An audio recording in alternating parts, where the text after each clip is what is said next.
اعوذ باللہ السمیع العلیم من الشیطان الرجیم بسم اللہ الرحمن الرحیم رب اشرح لی صدری ویسر لی امری واحلل عقدۃ من لسانی ویفقہوا قولی رب یسر ولا تعسر وتمم بالخیر وبک نستعین رب زدنی علما۔ السلام علیکم ورحمۃ اللہ وبرکاتہ۔ الحمدللہ ہم سورہ بقرہ کا ترجمہ و تفسیر کر رہے ہیں۔ 237 آیات کا ترجمہ و تفسیر الحمدللہ ہم کر چکے ہیں۔ آج کا سبق آیت نمبر 238 سے دیکھیے۔ اعوذ باللہ من الشیطان الرجیم حافظوا علی الصلوات والصلاۃ الوسطی وقوموا للہ قانتین۔ حافظوا تم حفاظت کرو، یہ جمع امر کا صیغہ ہے۔ علی صلوات علی پر، الصلوات نمازوں کی، یہ لی کے معنی میں آئے گا، نمازوں پر حفاظت کرو۔ والصلاۃ اور الصلاۃ نماز، الوسطی درمیانی، اور درمیانی نماز کی تم حفاظت کرو، نمازوں کی اور درمیانی نماز صلاۃ وسطی کی۔ وقوموا للہ اور قوموا کھڑے رہو، للہ کے لیے، اللہ کے لیے، قانتین فرمانبردار ہو کر، با ادب ہو کر، یہ بھی جمع کا صیغہ ہے۔ حافظوا علی الصلوات والصلاۃ الوسطی تم حفاظت کرو نمازوں کی اور درمیانی نماز کی۔ وقوموا للہ قانتین اور اللہ کے لیے کھڑے ہو جاؤ فرمانبردار ہو کر۔ مسلمانوں سب نمازیں خصوصاً بیچ کی نماز یعنی نماز عصر پورے التزام کے ساتھ ادا کرتے رہو اور اللہ کے آگے ادب سے کھڑے رہا کرو۔ اب اس آیت میں نماز، سب سے پہلے تو یہ ہے کہ نمازوں کی حفاظت کرو۔ اللہ تعالیٰ کا حکم ہو رہا ہے کہ نمازوں کے وقت کی حفاظت کرو۔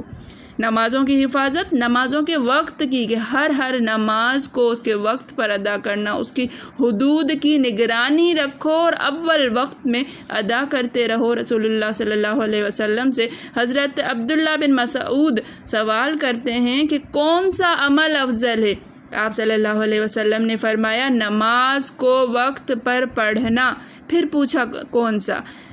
فرمایا اللہ کی راہ میں جہاد کرنا۔ پھر کون سا؟ ماں باپ سے بھلائی کرنا۔ حضرت عبداللہ فرماتے ہیں اگر میں کچھ اور بھی پوچھتا، یعنی اور سوال کرتا جاتا، تو آپ اور بھی جواب دیتے۔ یہ حدیث جو ہے بخاری و مسلم دونوں میں موجود ہے۔ حضرت ام فردہ جو بیعت کرنے والی عورتوں میں سے ہیں، فرماتی ہیں کہ رسول اللہ صلی اللہ علیہ وسلم سے میں نے سنا آپ صلی اللہ علیہ وسلم اعمال کا ذکر فرما رہے تھے۔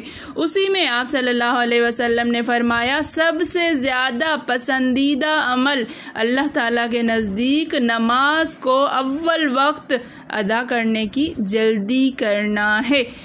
امام ترمذی، یہاں پر جو ہے وہ نماز وسطیٰ، پھر آگے آتا ہے کہ نماز وسطیٰ سے کیا مراد ہے، تو مختلف اقوال ہیں اس کے نزدیک۔ کچھ اقوال یہ ہیں کہ اس کو نماز فجر کی نماز کہا گیا ہے، کچھ نے ظہر کی نماز کہا ہے، پھر اس کے اندر جو ہے اپنے دلائل بھی دیے گئے ہیں، لیکن کثیر صحابہ، تابعین اور ائمہ کے آثار جتنے بھی ہیں اس سے یہ ثابت ہوتا ہے کہ صلاۃ وسطیٰ سے مراد نماز عصر ہے۔ عصر کی نماز، تین پہر کی نماز جسے ہم کہتے ہیں وہ ہے۔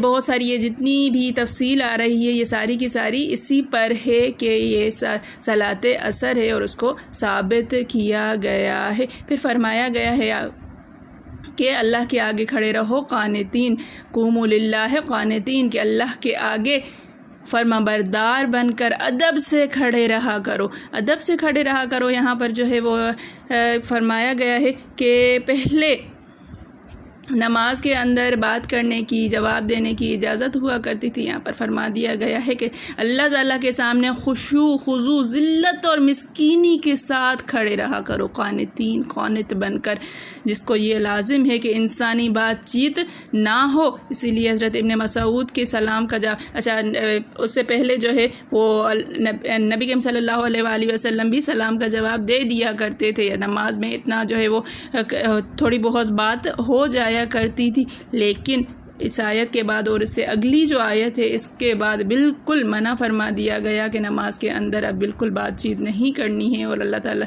کے سامنے بالکل قانت بن کے فرما بردار ادب کے ساتھ کھڑے ہونا ہے۔ اللہ تعالیٰ ہم سب کو اپنی نمازوں کی پابندی کرنے کی توفیق عطا فرمائے، نمازوں کے وقتوں کی حفاظت کرنے کی توفیق عطا فرمائے۔ اللہ تعالیٰ ہم سب کو سچا پکا نمازی بنائے، تہجد گزار بنائے۔ اللہ تعالیٰ ہمیں توفیق عطا فرمائے کہ ہماری ایک بھی نماز قضا نہ ہو، خطا نہ ہو، چوک نہ جائے۔